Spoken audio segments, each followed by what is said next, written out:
أعوذ بالله من الشيطان الرجيم. بسم الله الرحمن الرحيم. قل ادعوا الذين زعمتم من دونه فلا يملكون كشف الضر عنكم ولا تحويلا أولئك الذين يدعون يبتغون إلى ربهم الوسيلة أيهم أقرب ويرجون رحمته ويخافون عذابه إن عذاب ربك كان محذورا. اے محمد صلی اللہ علیہ وسلم، آپ ان سے کہہ دیجئے کہ جن کو تم اللہ کے علاوہ معبود سمجھتے ہو ان کو پکارو، وہ نہ تو تمہاری مشکلوں کو دور کر سکتے ہیں اور نہ ہی تمہارے اوپر سے تکلیف کو بدل سکتے ہیں۔ یہ لوگ اللہ تبارک و تعالیٰ کے علاوہ جن کو پکارتے ہیں وہ خود اپنے رب کا وسیلہ تلاش کرتے ہیں کہ ان میں سے کون اللہ کے قریب ہو جائے اور اللہ کے رحمت کے امیدوار ہیں اور اللہ کے عذاب سے ڈرتے ہیں، اور بے شک آپ کے رب کا عذاب ڈرنے والی چیز ہے۔ معزز سامعین کرام، یہ سورہ بنی اسرائیل ہے اور سورہ بنی اسرائیل سے ابھی آپ کے سامنے آیت نمبر 57 50 پر 6 50 پر 7 یہ دو آیات تلاوت کی گئی اور ان دونوں آیات کا ترجمہ بھی پیش کیا گیا۔ اللہ تبارک و تعالیٰ پہلی آیت کریمہ میں محمد صلی اللہ علیہ وسلم کو مخاطب کرتے ہوئے فرما رہے ہیں کہ آپ ان مشرکین مکہ سے کہہ دیجئے کہ اللہ کے علاوہ جن کو بھی تم معبود سمجھتے ہو ان کو پکارو۔ جن کو تم اللہ کے علاوہ معبود سمجھ کر کے پکارتے ہو وہ نہ تو تمہاری تکلیف کو دور کرنے کا اختیار رکھتے ہیں اور نہ ہی تمہاری تکلیف کو آسانی سے بدل سکتے ہیں۔ اگرچہ مخاطب مشرکین مکہ ہیں لیکن مخاطب تمام کے تمام انسانیت ہیں، اور خاص طور سے جو مشرکین ہر دور میں اللہ تبارک و تعالیٰ کے ساتھ دوسروں کو معبود بناتے رہے ہیں وہ اس میں زیادہ مخاطب ہیں۔ محترم سامعین کرام، اس آیت کریمہ سے تین باتیں سب سے پہلے معلوم ہوتی ہے۔ پہلی بات یہ معلوم ہوتی ہے کہ اس آیت کریمہ کے اندر عام حکم ہے۔ عام حکم یہ ہے کہ یہاں پر جو اللہ تبارک و تعالیٰ نے فرمایا کہ وہ لوگ جو اللہ کے علاوہ دوسروں کو پکارتے ہیں، چاہے اپنے جس معبود کو پکاریں، چاہے مٹی اور پتھر کے بت کو پکاریں، چاہے جن شیاطین کو اپنا معبود سمجھ کر کے پکاریں، چاہے انبیاء صالحین اور جو نیکوکار ہیں جن کو وہ اللہ کا ولی سمجھتے ہیں، اللہ کا مقرب سمجھتے ہیں، ان میں سے کسی کو پکاریں۔ پہلی بات یہ معلوم ہوتی ہے۔ اور دوسری بات یہ معلوم ہوتی ہے کہ صرف اللہ کے علاوہ کسی کو سجدہ کرنا ہی شرک نہیں ہے، جیسا کہ کچھ لوگوں نے سمجھ لیا ہے۔ ابھی بہت سارے لوگ مزاروں پر جا کر کے پھول چڑھاتے ہیں، وہاں پر جا کر کے منت مانگتے ہیں اور بھی بہت سارے جو کام کرتے ہیں، اور مشکل اور تکلیف کے وقت میں غوث الاعظم اور پیران پیر کو جو بلاتے ہیں،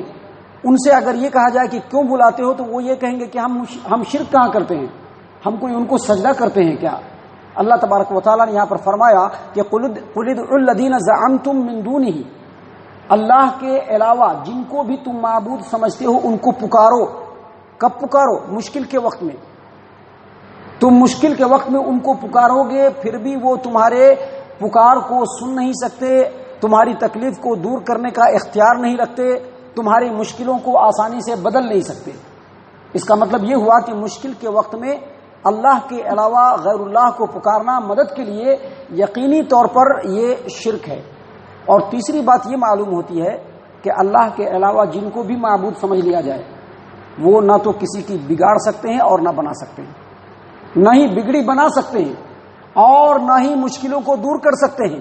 اور نہ ہی وہ چاہے تو کسی کا کچھ بگاڑ سکتے ہیں، بال باقا کر سکتے ہیں۔ اللہ نے انہی باتوں کو اس آیت کریمہ کے اندر بیان فرمایا کہ اے محمد صلی اللہ علیہ وسلم آپ کہہ دیجئے کہ تم اللہ کے علاوہ جن کو بھی معبود سمجھتے ہو ان کو تم پکارو، وہ تمہاری تکلیفوں کو دور کر بھی نہیں سکتے اور نہ ہی اس کو بدل سکتے ہیں۔ اس کے بعد اگلی آیت کریمہ میں اللہ فرماتے ہیں اولئک الذین یدعون یبتغون الی ربہم الوسیلہ، یہ لوگ اللہ کے علاوہ جن کو پکارتے ہیں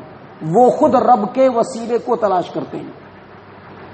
یہ لوگ اللہ کے علاوہ جن کو پکارتے ہیں وہ خود رب کے وسیلے کو تلاش کرتے ہیں، اور ان میں سے کوئی یہ چاہتا ہے کہ وہ رب سے قریب تر ہو جائے، اور رب کے رحمت کے امیدوار بھی ہیں اور رب کے عذاب سے ڈرتے بھی ہیں۔ اس آیت کریمہ میں جو جاندار لوگوں نے معبود بنا رکھا ہے، مثلا جن، فرشتے، انبیاء، صالحین، نیکوکار، بزرگان دین، بس یہی مراد ہے، بے جان نہیں، کیونکہ جاندار جو ہیں وہی اللہ کی عبادت کرتے ہیں، چاہے فرشتے ہوں، چاہے جن ہوں، چاہے انسان میں انبیاء، صالحین، نیکوکار، بزرگان دین ہو، یہی اللہ تبارک و تعالیٰ کے سامنے جھکتے ہیں۔ اور اس آیت کریمہ میں اللہ تبارک و تعالیٰ یہ بتلا رہا ہے کہ تم جن نیک لوگوں کو یا جنوں کو فرشتوں کو اللہ تبارک و تعالیٰ کا مقرب سمجھ کر کے ان کو پکارتے ہو کہ وہ تم کو اللہ سے قریب کر دے، وہ خود اپنی زندگی میں اللہ کے قرب کو تلاش کرتے رہے، نیک عمل انجام دیتے رہے کہ اللہ کے قریب ہو جائیں، اللہ کے رحمت کے امیدوار ہو جائیں، اور اللہ کے عذاب سے وہ بھی ڈرتے تھے۔ لہٰذا تم کو بھی چاہیے کہ وہی طریقہ اختیار کرو، زیادہ سے زیادہ اللہ کی رضامندی والے کام کرو، اللہ تبارک و تعالیٰ کا قرب تلاش کرو، اللہ تبارک و تعالیٰ کی نظر میں سرخرو ہو جاؤ۔ تم کو بھی یہی کام کرنا چاہیے۔ اس آیت کریمہ میں ایک بات معلوم ہوئی، وہ بات یہ معلوم ہوئی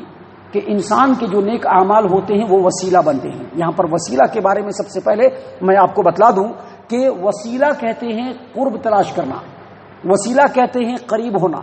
وسیلہ کہتے ہیں رحمت کو تلاش کرنا، اللہ تبارک و تعالیٰ کے نظر کرم کو اس کو تلاش کرنا۔ اللہ تعالیٰ قرآن کریم کے اندر فرماتے ہیں یا ایھا الذین آمنوا اتقوا اللہ وابتغوا الیہ الوسیلہ، اے لوگو، اے ایمان والو، اللہ تبارک و تعالیٰ سے ڈرو اور اللہ تبارک و تعالیٰ کا قرب تلاش کرو،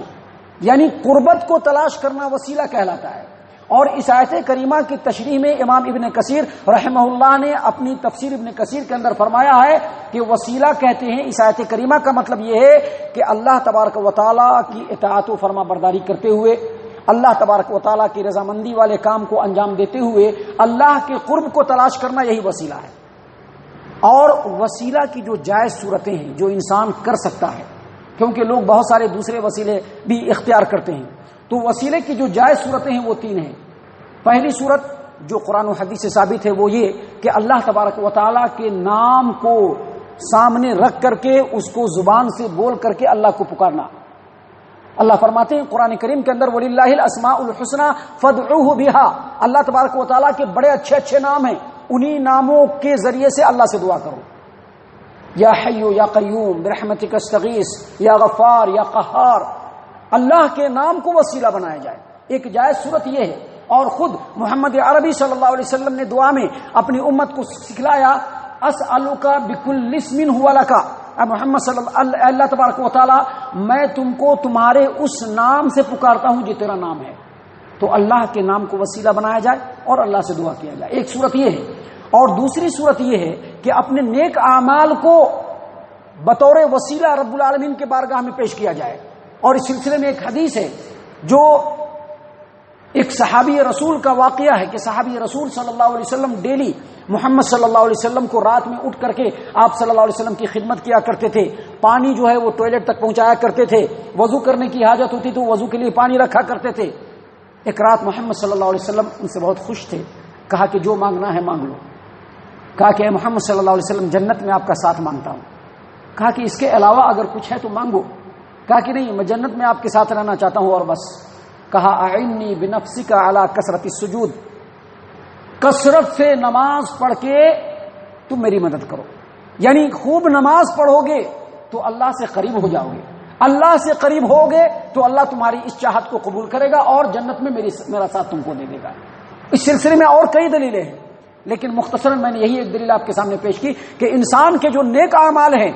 وہ رب کے بارگاہ میں وسیلہ بنتے ہیں، اور جس قدر بندہ اللہ کو راضی کرنے کے لیے، اللہ کو خوش کرنے کے لیے، اللہ کے مرضی کے مطابق اور شریعت کے بتائے ہوئے طریقے کے مطابق نیک اعمال کو انجام دیتا چلا جائے گا، بندہ رب کے بالکل قریب ہو جائے گا۔ اور تیسری صورت یہ ہے کہ آپ کے سماج و معاشرے میں جو نیک متقی پرہیزگار آدمی ہو، آپ ان سے دعا کرائیے۔ اپنے کسی بھی معاملے میں، کوئی پریشانی کا معاملہ ہو، خیر و برکت کا معاملہ ہو، گھر کے اندر اچھائی کا معاملہ ہو، تو آپ کے سماج و معاشرے کے اندر جو نیک ترین آدمی ہو، متقی اور پرہیزگار ہو، آپ ان سے دعا کیجئے، یہ بھی وسیلے کا ایک بہترین طریقہ ہے۔ اور اس سلسلے میں صحیح البخاری ابواب الاستسقاء حدیث نمبر 1010، اللہ کے رسول صلی اللہ علیہ وسلم کی وفات کے بعد عمر بن خطاب رضی اللہ عنہ اللہ کے رسول صلی اللہ علیہ وسلم کے چچا عباس بن عبد المطلب کو اس وقت بلاتے جب سماج و معاشرے کے اندر خشک سالی آ جاتی تھی، قحط آ جاتا تھا، سوکھا پڑ جاتا تھا۔ عباس بن عبد المطلب رضی اللہ عنہ کو بلاتے، ان سے دعا کرواتے اور اللہ تبارک و تعالیٰ سے کہتے کہ اللہ جب تک تیرا نبی اس روئے زمین پر زندہ تھا اپنے مشکل معاملات میں ان سے دعا کروایا کرتے تھے، اے اللہ آج نبی اس زمانے میں نہیں ہے ہمارے پاس، وہ انتقال فرما چکے ہیں، مر چکے ہیں، تو اے اللہ ان کے بعد اب ان کے چچا کو وسیلہ بنا کر کے آپ کے بارگاہ میں پیش کرتے ہیں۔ تو زندہ آدمی سے دعا کروانا یہ بھی وسیلہ کا ایک بہترین طریقہ ہے جس کو ہم استعمال کر سکتے ہیں۔ اس کے علاوہ جو لوگ وسیلے استعمال کرتے ہیں، مثلا یا خواجہ بابا اللہ سے ہماری سفارش کروا دے، یہ بالکل شرک ہے، یہ اللہ کے ساتھ شرک ہے۔ اور اسی طرح سے بعض لوگ یہ کہتے ہیں کہ اللہ نبی صلی اللہ علیہ وسلم کے صدقہ طفیل میں ہماری ان دعاؤں کو قبول فرما، یا نبی صلی اللہ علیہ وسلم کے چہرے کی عزت و عظمت کے صدقے میں ہماری ان دعاؤں کو قبول فرما۔ یہ بھی بالکل بدعت ہے، کیونکہ اس کا کوئی ثبوت قرآن و حدیث کے اندر نہیں ملتا ہے۔ ان چیزوں سے بچنا اور پرہیز کرنا ہر مسلمان کے لیے ضروری ہے۔ انہی باتوں کو اس آیت کریمہ کے اندر بتلایا گیا کہ اللہ تبارک و تعالیٰ فرماتے ہیں کہ جن نیک لوگوں کو تم معبود بنا کر کے، ان کو وسیلہ بنا کر کے ان کو پکارتے ہو، وہ تو خود ہم سے وسیلہ تلاش کرتے ہیں نیک اعمال کے ذریعے سے، اور وہ ہماری رحمت کی امید ہے۔ اور اس کے بعد اللہ تبارک و تعالیٰ نے فرمایا ان عذاب ربک کان محذورا، بے شک آپ کے رب کا عذاب ڈرنے والی چیز ہے۔ انسان کو چاہیے کہ جب اللہ کی عبادت کریں تو اللہ تبارک و تعالیٰ سے جہاں اجر و ثواب کی امید رکھیں، وہاں دل میں خوف بھی ہو۔ یہ نہیں کہ ہمیں نماز پڑھیں تو ہم بڑے متقی پرہیزگار، نہیں، دل میں خوف ہونا چاہیے کہ کہیں ہمارے عبادت کے اندر کوئی تقصیر تو نہیں ہوگی، کمی تو نہیں ہوگی، کہیں قبول تو نہیں ہوا۔ اس طرح کے خوف کے ساتھ اللہ تبارک و تعالیٰ کی عبادت کرنا ایک مسلمان کے لیے ضروری ہے۔ جہاں اجر و ثواب کی امید ہو وہیں اللہ تبارک و تعالیٰ کا ڈر اور خوف بھی ہونا چاہیے۔ اللہ تعالیٰ ہم تمام کو ان آیات کی روشنی میں نیک عمل کرنے کی توفیق عنایت فرمائے، ان آیات کے اوپر غور و فکر اور تدبر کرنے والا بنائے، ہم تمام کو ایمان والوں کے صف میں شامل فرمائے، جنت الفردوس میں جگہ عطا فرمائے۔ اے اللہ ہم تمام کو جہنم سے پناہ دے، اے رب العالمین ہم تمام کو جہنم سے پناہ دے، اے مالک الملک ہم تمام کو جہنم سے پناہ دے، آمین یا رب العالمین۔ وما علینا الا البلاغ المبین۔